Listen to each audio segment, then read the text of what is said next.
Hello and welcome to Unit 2.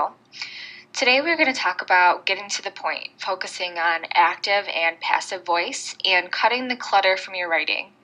These things will not only help the reader get from point A to point B easier and quicker, but it will help you to tighten and strengthen your writing.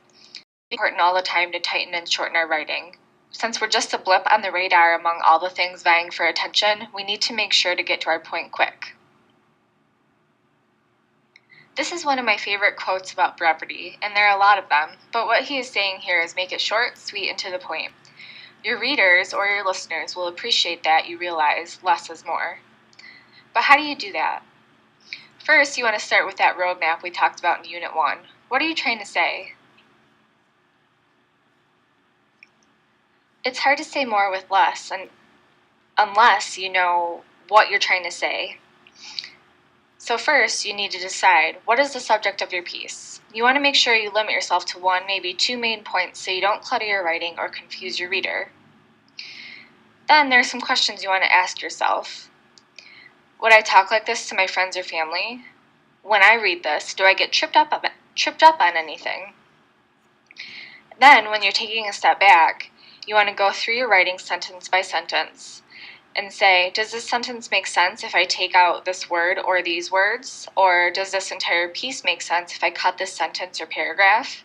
If you can answer yes without hesitating, then cut. You should also remember that longer isn't better.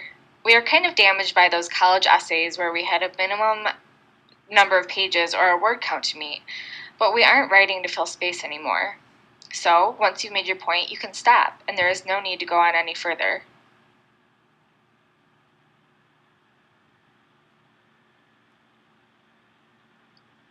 I found that showing instead of telling also helps to tighten your writing and reduce clutter. Instead of using words like biggest, best, or most, you can choose specific details that show your point and give the reader a reason to feel your emotions or what you're trying to say. Showing instead of telling also provides engaging details that support your main point, and showing prefers the specific to the general. While telling states the facts, showing invites deeper understanding. And you can't always show, and sometimes telling is good, so don't get hung up on this one too much.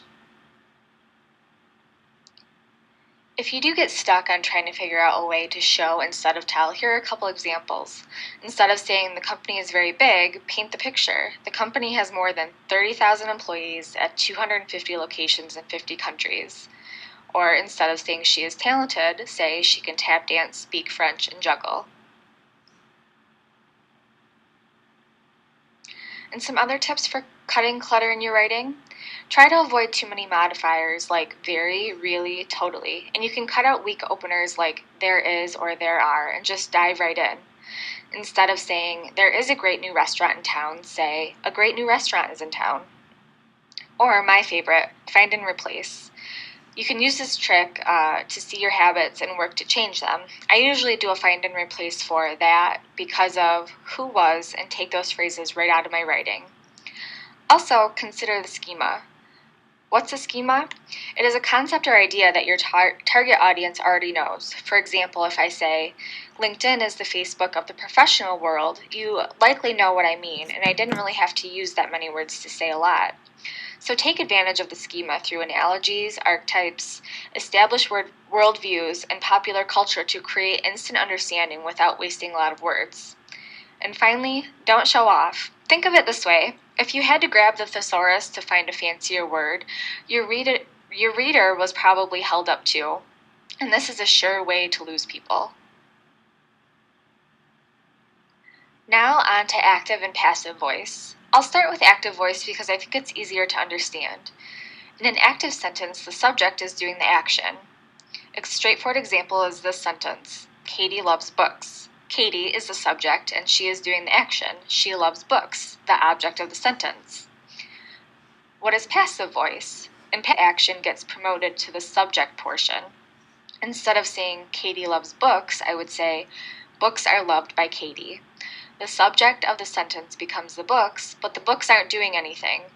Rather, they are just the recipient of Katie's love. The focus of the sentence has changed from Katie to the books. While active voice is preferred, using passive voice is not incorrect. Passive voice does lack energy, and it's often harder for your reader to understand. Next time you are watching the news or if you see a political ad, take notice of what voice the speaker is using. Politicians often use passive voice to intentionally obscure the idea of who is taking the action. Mistakes were made, bombs were dropped, or shots were fired are all examples of passive voice. Now let's take a couple of minutes to watch these two examples. Note how one speaker uses passive voice and one uses active voice.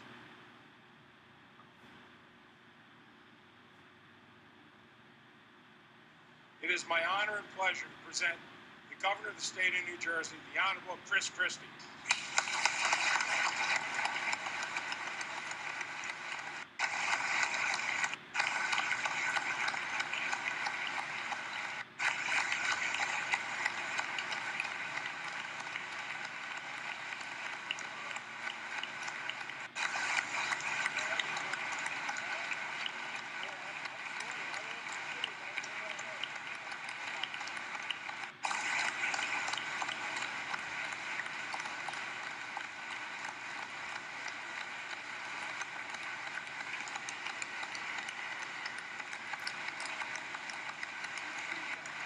Thank you very much.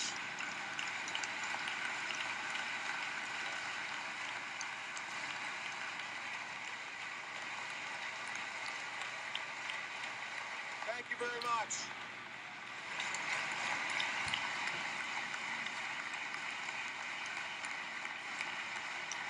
Thank you. Thank you very much. Thank you. Thank you.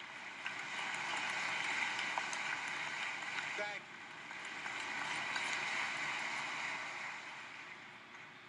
Thank you very much. Happy New Year. Lieutenant Governor, Mr. President, members of the state legislature, friends, and fellow New Jerseyans. Now, the last week has certainly tested this administration. Mistakes were clearly made, and as a result, we let down the people who are entrusted to serve. I know our citizens deserve better, much better. Now, I'm the governor. I'm ultimately responsible for all that happens on my watch, both good and bad. Now, without a doubt, we will cooperate with all appropriate inquiries to ensure that this breach of trust does not happen again.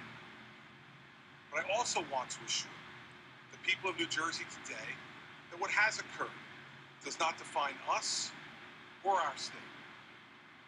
This administration and this legislature will not allow the work that needs to be done to improve the people's lives in New Jersey to be delayed for any reason.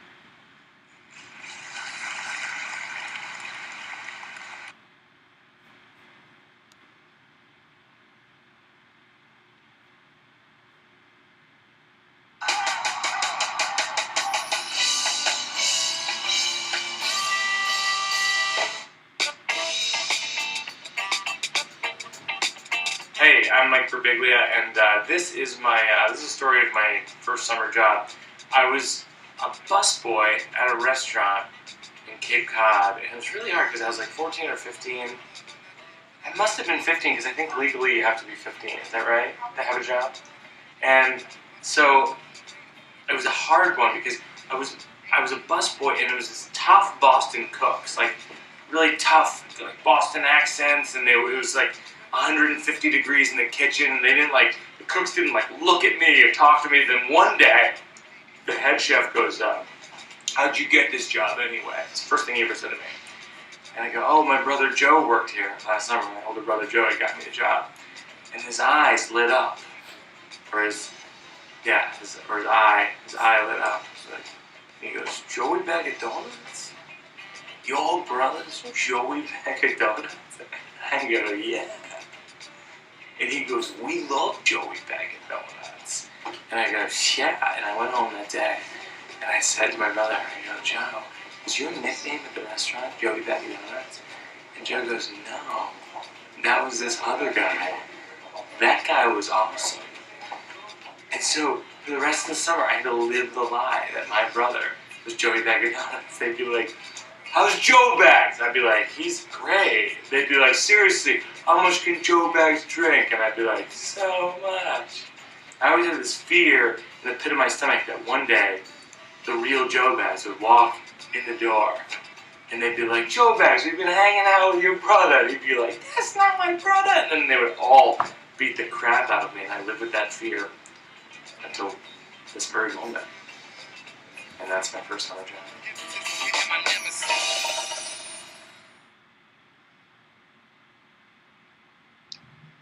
Here are a few other examples of active voice.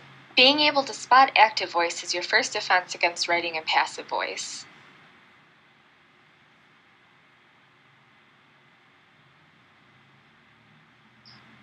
There are some other easy ways to spot passive voice, such as the object coming before the action. The ball was thrown by the boy, for example. Or if you see a lot of words that end with ed or n, loved, played, showed, shown, thrown, or other words that are similar. And if it just doesn't sound right. Take, for example, the Marvin Gaye song, "I Heard It Through the Grapevine." If you change that to passive voice, it turns into, "It was heard by me through the grapevine." It just doesn't sound right anymore. And if you are writing in Word, the grammar and spelling check now shows you your passive sentences. This can help you spot the common things you're doing when you're writing and help to change them.